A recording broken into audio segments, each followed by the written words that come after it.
Assalamualaikum warahmatullahi wabarakatuh. Sebelumnya izin memperkenalkan diri, nama saya Fajri Sangat dari 11 IPS 2. Posisi Bank Indonesia sebagaimana diuraikan di atas merupakan sebuah potensi sekaligus ancaman bagi integrasi nasional.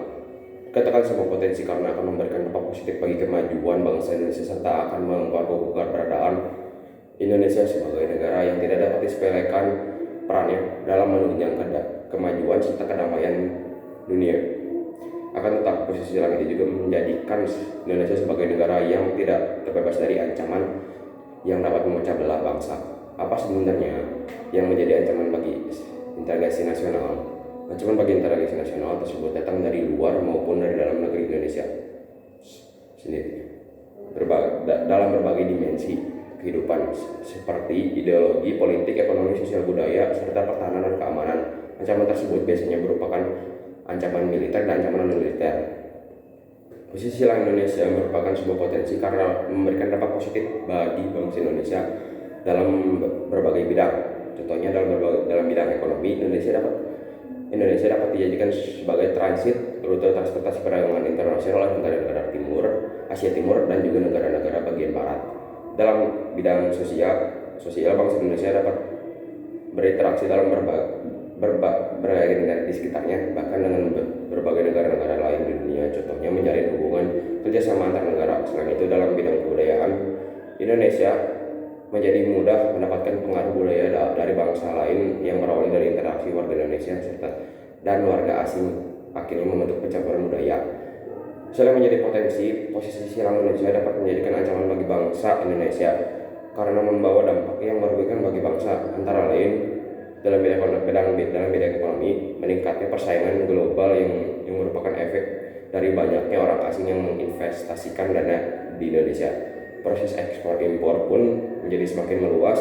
Hal ini memang terlihat positif, namun jika dicermati dengan bijaksana, maka lama-kelamaan akan mematikan industri lokal yang berakibat naiknya angka pengangguran di Indonesia.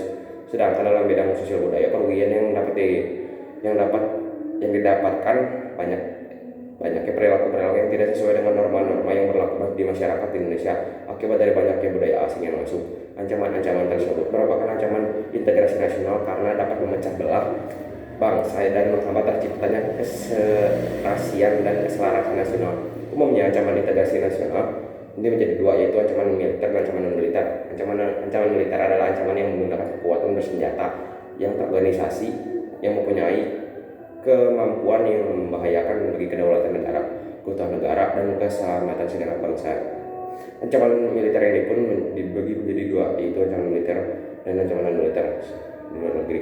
Selain itu, ancaman militer juga berbagai bentuk, yaitu antara lain satu, agresi, invasi, bombardemen, blokade, spionase, perang saudara.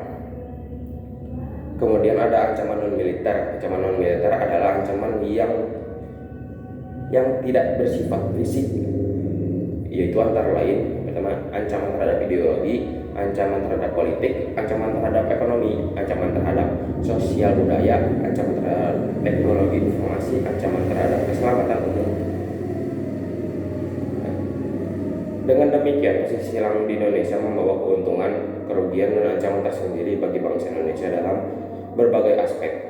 Kita sebagai warga negara Indonesia harus cerdas dan selektif dalam menyaring kebudayaan yang masuk. Kita juga harus menanamkan para patriotisme agar dapat memperkuat pertahanan negara dalam menghadapi segala ancaman, baik itu ancaman dalam segi luar, militer maupun non-militer.